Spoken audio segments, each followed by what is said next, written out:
because they give loans that do not allow enough moratorium for the infrastructure project to be completed and for that project to earn money. Reserve Bank has accepted that or realized that, and they've changed the bank lending norms for infrastructure to a much larger period and a longer moratorium, so that there is all infrastructure projects get delayed in India with certainty.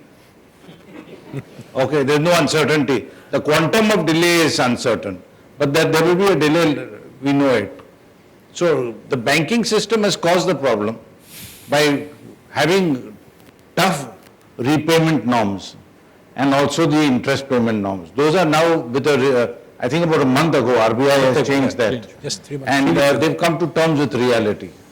On the SMEs, I think... Well, let me add to what Mr. Vandrewala said. You know, there is something in law called the principle of responsibility.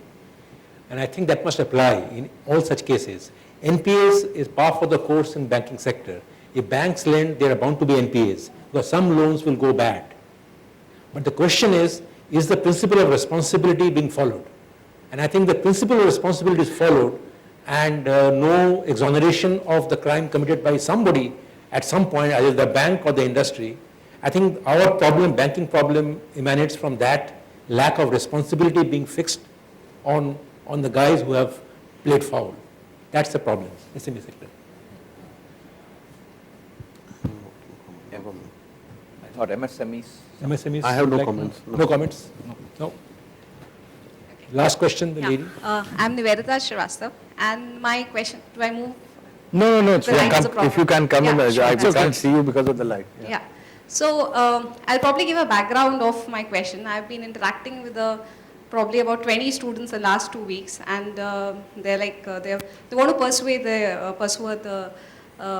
management program course. And eventually, when I was doing their background check, they were all children of farmers. One way I was happy to see that there were people who were into first generation getting into higher education.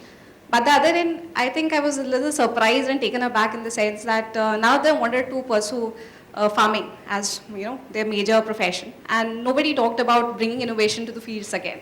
So, is the government taking up any initiatives bringing up bringing in farming as one of their dream professions in the third generation of farmers probably, or the fourth generation?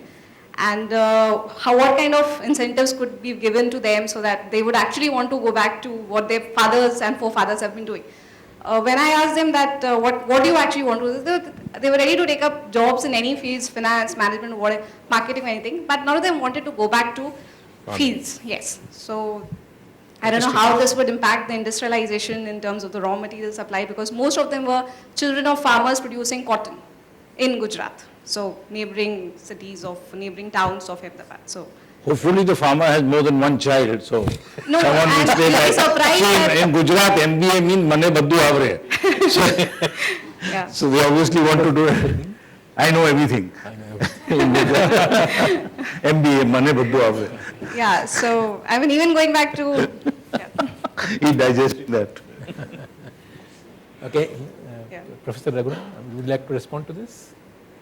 I don't think today there's a shortage of farming staff, so it's a good thing. I wouldn't So necessarily... the question is that, is there something that can be done on farming management as such, to train them as I thought, I think GPU, Yeah, sir. the Gujarat Agricultural Universities, I thought generally agricultural universities are a little more connected with farming. farming, that's and right. there Than has industry been and a fairly agriculture, good Yeah, Okay. you're right. sense of improving The Pantnagar agriculture University productivity is and also there. innovations. I mean, Okay, so maybe it's just one particular part of the state or something like that, because I don't know, none of them seem to be motivated to go back to the fields. So The whole one issue, feeling. that's good. whole issue is that these boys find themselves, if they have a land that could be like 10, 20 acre land, they cannot really do a lot of things because that land is so small and their vision can be much bigger. So that's why they want to look and explore other areas. If there are going to be over a period, I don't know when, Sure. things changing, where organized farming happens, where larger land bank is there, where people go and do the farming in a very professional way, That's where then these boys would get attracted. But today those opportunity does not exist, and today, because of socio-economic condition, we will not be able to do that as well. So question is that when we will go there, I don't know, but that's unless that is happening, you will find these people migrating into other areas. That's right. Okay. Thank you. I think this session could have gone on for a little longer. No, I have just one concern for Gujarat. Yeah. Sometimes success can be your greatest enemy also. The model has worked. And the theme was, will this continue? Yeah. And my fear is that if we continue to follow blindly, we could be setting up ourselves for failure. So innovation in the model is very important, because you're competing on a large scale. Whatever you've done, others are going to follow. So let me tell you a story to make my point. A guy was selling hats. On a hot day, surprisingly, he could sell no hats. In frustration, he sat down under a shade of a tree, took out his tiffin, had his lunch and went to sleep. When he woke up, he found all his hats were missing. So he started shouting for people to help. There's been a robbery, called the police. Nobody paid any attention to him. So in frustration, he took out his hat and threw it on the floor. And lo behold, the 40 hats that were missing all fell down from the tree.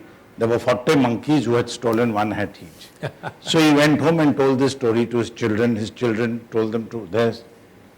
So one day the grandson, same story, hot day, nothing sold, had his lunch, went to sleep and found all his hats missing. He didn't make any noise. He didn't look up. He just got up, took out his hat and threw it on the floor.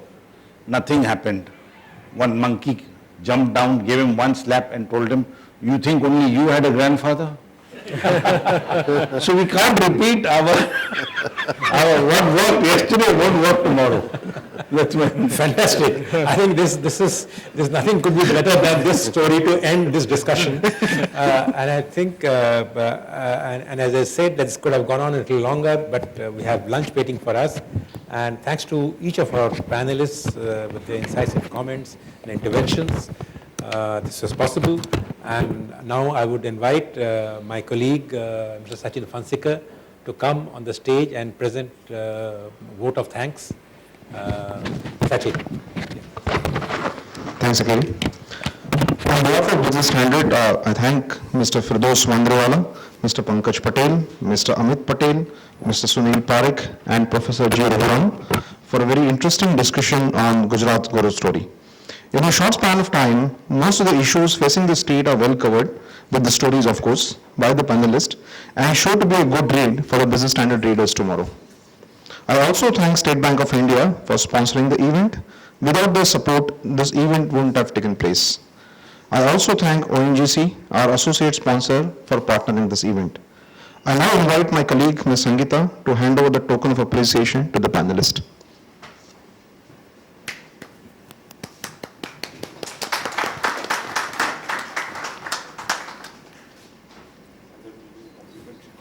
No. I think, Anita, what are these? The books?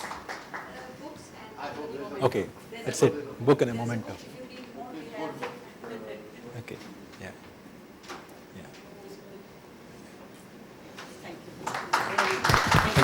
Thank you. Thank you.